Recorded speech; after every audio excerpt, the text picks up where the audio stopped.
Tricking Power into Performing Acts of Love is Shepard Siegel's latest book detailing how tricksters through history have changed the world. And Shepard joins us now to tell us all about this book. And tricksters, to me, sounds like a scam artist or someone who's trying to take from you rather than give. But that's not exactly what you're talking about. It's an archetype that you say goes back many moons. Yes, it's the oldest archetype known to humanity. The first one we know of is Wakchankaga, who came out of the Winnebago tribe.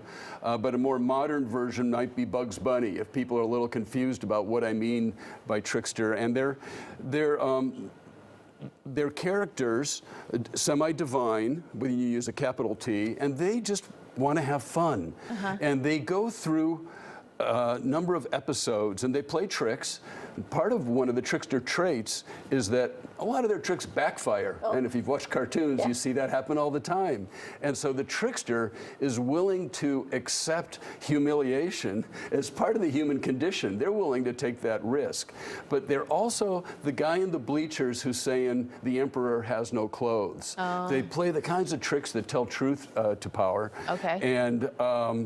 And they've played a big role. You know, the cover of the book shows where I live in Seattle, the indigenous people of the Pacific Northwest tell the raven tale. And the post office even issued a stamp with the raven on it. It's one of the oldest stories. And the raven plays tricks on the chief. The world, I can't tell the whole story right now, but the world was dark, and the raven sneaked his way into the chief's log house and stole the sun from the chief.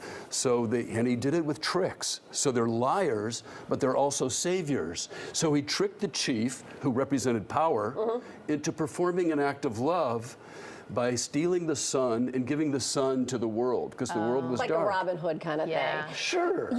You also detailed like Lucille Ball as being a trickster, and I feel like she's such a great example too, because here's this woman at a time when women were not in leadership roles, really taking on the media industry. So it's kind of like she was having to do it in the background, but doing a lot in the foreground. Yeah, and her onstage persona was very trickster-like. Any grown-up who is still able to be playful the way they were as a very young child is going to engage with the trickster archetype, consciously or unconsciously. Lucille Ball is a great example. You know, another one I think of is, a lot of your folks may not remember a comedian named Jonathan Winters. And he Mork and Mindy. Right. He was Mork's dad, and Robin Williams' greatest influence. Robin Williams, another trickster type.